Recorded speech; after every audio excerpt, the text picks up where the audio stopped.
What is going on in America's history, people? We have chapter 24, the 8th edition for you today. This one is on World War II. Lots of important stuff that we will cover. If it's in this chapter, it'll be in this video. All right, let's start off talking about the road to war. What is fascism?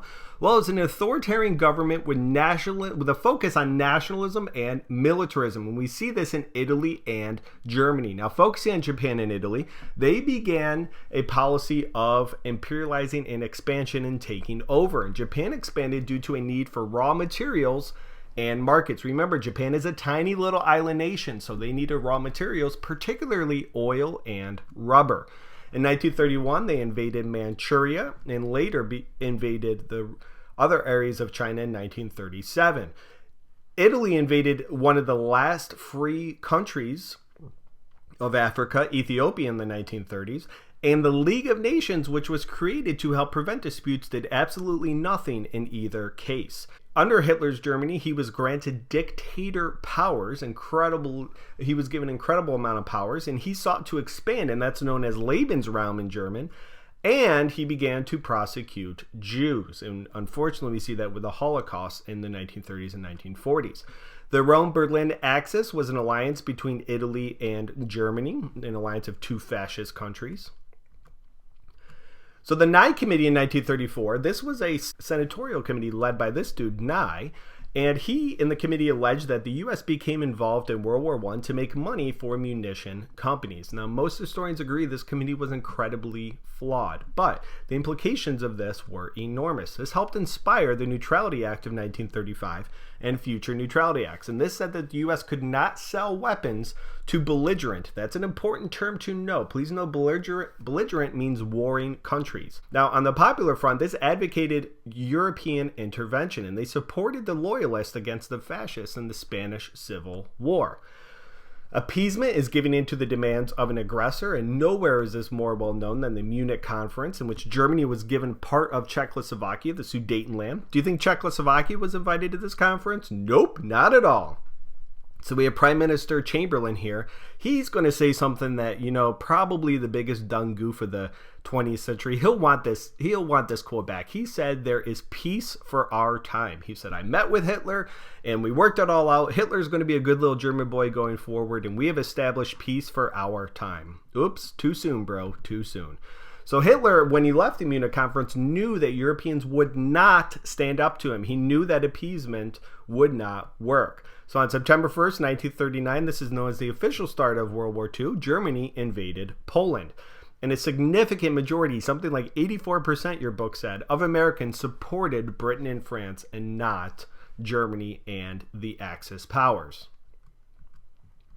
So in the United States, there's debate. Should the U.S. remain isolated and neutral, or should they get involved? Well, the Committee to Defend America advocated that the U.S. aided allies by providing money and weapons and materials necessary for the war effort. And on the other end, we have the America First Committee, and a notable person giving a speech here is Charles Lindbergh. And it's hard to see Lindbergh, but who is this dude right to his left? Oh yeah, that's George Washington. So they were referencing George Washington's farewell address, in which he advocated not getting involved in foreign affairs and entangling alliances. So these were isolationists, again, as I mentioned, led by Charles Lindbergh.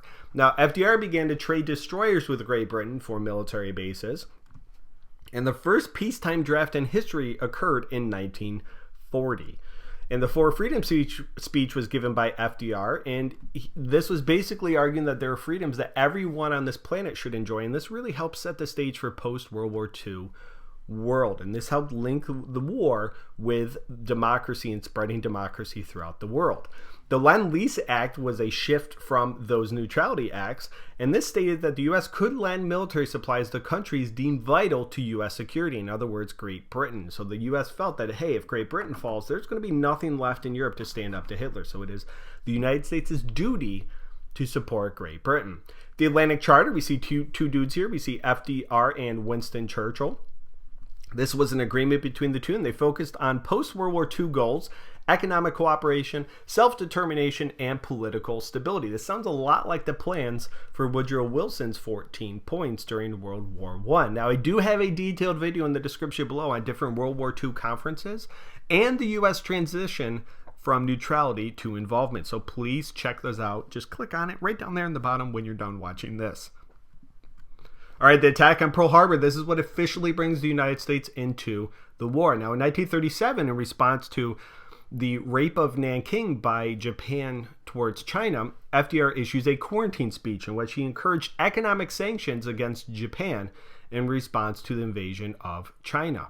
The U.S. froze Japanese assets in the United States, and they also placed an embargo in 1941 on Japan, especially an oil embargo, which hurt Japan. Now, on December 7th, 1941, Japan attacked Pearl Harbor, and here is the famous ship, the Arizona, that was destroyed as a result of the attack. All right, financing the war. The Revenue Act of 1942 provided half of the money needed for the war by taxing Americans, and in addition to taxes, the government borrowed money to help pay for the war by issuing bonds as well. The War Productions Board was established to encourage businesses to begin military production. So you see GM and Ford switched from producing consumer cars to producing tanks for the war effort. Henry Kaiser was a contractor, and he applied Ford's mass production techniques to ship construction. In the United States, factories were producing an insane amount of ships on a weekly basis. Now, key concept 7.3, Roman numeral 3, letter A, states the mass mobilization of American society to supply troops for the war effort and a workforce on the home front ended the Great Depression and provided opportunities for women and minorities to improve their socioeconomic positions. Now, 15 million Americans joined the armed forces during World War II, and African Americans, unfortunately, remained segregated. They fought in segregated units. However, the good news is this is the last war that they will fight in segregated units. Native Americans played an instrumental role. They were known as co-talkers, and they would spread information that the Japanese and Germans were unable to crack during the war effort. And women predominantly did clerical, communications, and healthcare work during the war. Rosie the Riveter, I'm sure we are all familiar with this famous image of women, this idea that women were encouraged to help in the war effort, and they did so by working in factories. The jobs that men left behind when they would join the military, women took, and they were often paid less than men. Post-World War II, women were encouraged to go back to the home and leave the factory to allow for the returning soldiers to work in those factories. And let's talk about wartime civil rights. But before we do, let's jump over to 7.3, Roman numeral 3, letter B. Wartime experiences such as the internment of Japanese Americans, challenges to civil liberties, debates over race and segregation, and the decision to drop the atomic bomb raised questions about American values. So we have the Double V campaign. And this was a campaign that focused on a victory abroad against fascism or Nazism, and a victory at home over racism. And this is really going to be kind of the start of the civil rights movement of the 1950s and 1960s. A lot of it will be traced back here to World War II. A. Philip Randolph was an influential African American who planned a march on Washington, D.C., and this led to Executive Order 8802, in which FDR issues stating that which forbid discrimination in defense industries based on race. So this is one of the first victories for civil rights advocates. The Congress of Racial Equality, or CORE, was created in 1942, and we'll come back to that in a few chapters. In the 1960s, they will be influential in the sit-in movement. Organized labor, we had the National War Labor Board, which established pay, hours, and working conditions. And the Smith-Connolly Act prohibited strikes in defense industries. Politics in wartime, we have now let's jump on over to the GI Bill, or the Servicemen's Readjustment Act. What this did was provided education, loans, mortgages, etc. for returning soldiers. And this will be a huge help for the soldiers returning home and looking for new jobs. Life on the home front. Now let's talk about Americans helped out by recycling, building victory gardens in which they would raise their own food, and rationing as well. There's a huge shortage of consumer goods during World War II, which would lead to a lot of savings by Americans. 15 million Americans moved during the war. They would move to cities and different states to take jobs in the war effort. And California was a state that benefited greatly, more so than any other state. However, there would be racial conflict due to this migration. We have the Zoot Suit riot, and the Zoot Suit, you can see here, pictures here. These were very large suits worn by Mexican-American teenagers. You can see how large the the suit coat is, as well as the pants. And keep in mind, the theme in the 1940s was really to ration, especially clothing. So these teenagers would wear these in Southern California, and this led to a conflict between military personnel and Mexican Americans. It was like a 4-day conflict in which there was fighting or a riot between the two groups. Gay and lesbian communities benefited as well during this time. Strong gay communities emerged in large cities, and this would become significant in the 1960s and 1970s gay rights movement. Let's talk about one of the darker sides of World War II. We have Japanese removal. In Executive Order 9066 by FDR stated that Japanese were forced to be removed on the West Coast to relocation camps during the war. And here is a poster stating that Japanese were forced to report to a certain area in which they would be moved to camps in different areas of the country. And many of these places that the Japanese would live were former barns that horses would live in. So the living conditions were pretty awful. And 2/3 of those that were affected were Nisei, which were American-born Japanese citizens. So these aren't just immigrants that the government is forcing to move. These are actual Americans born in the United States that are forced to move for fear of being spies. And this was upheld in the court case Korematsu versus the United States in 1944. And I do have a video on that in the description as well that you can get more info on. All right, let's talk about the big three. This refers to FDR, Churchill, and Stalin. And here they are at the Yalta Conference. Going back to the Tehran Conference in Iran, Churchill and FDR agreed to open a second front in France against Germany to help out the Soviet Union. Now, the Soviet Union was fighting with Germany for years, and finally in 1944, the Soviet Union pushed Germany out of the Soviet Union. D-Day was June 6, 1944, and this was the invasion of Normandy, France by the Allies. This was a major turning point in the war. In the Holocaust, sadly, 6 million Jews were killed, as well as 5 million other people. And the SS St. Louis was a German ship that came to the U.S. with 1,000 Jewish refugees, and the United States turned this ship away. And during the 1930s and 1940s, in World War II, only 21,000 Jewish refugees were allowed to enter the United States during the war. All right, key concept 7.3, Roman numeral 3, letter C.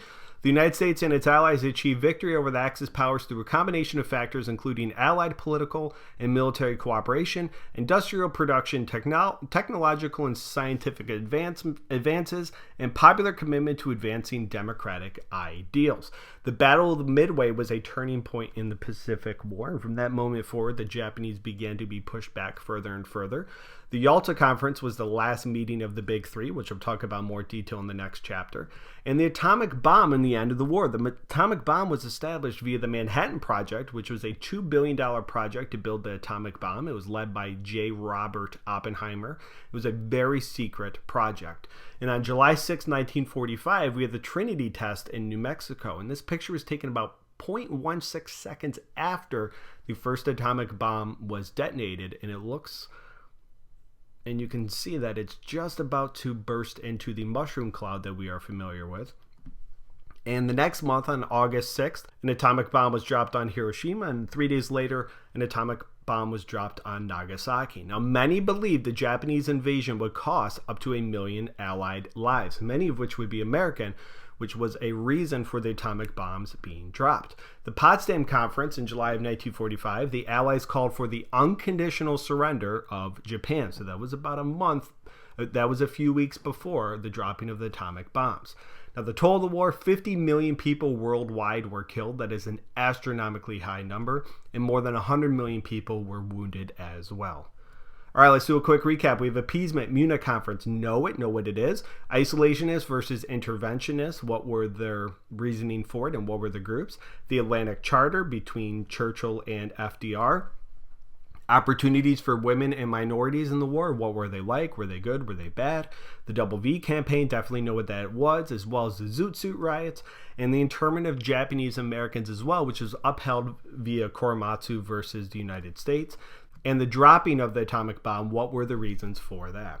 All right, that's everything you need to know for Chapter 24. I look forward to seeing you right back here for Chapter 25, which we'll get into this dude, Joseph McCarthy. We'll figure out what his beef is. I appreciate you guys watching. If you have any questions or comments, feel free to leave them in the comment section below. Best of luck to you on all of your tests this year. Thank you again for watching, and have a good day.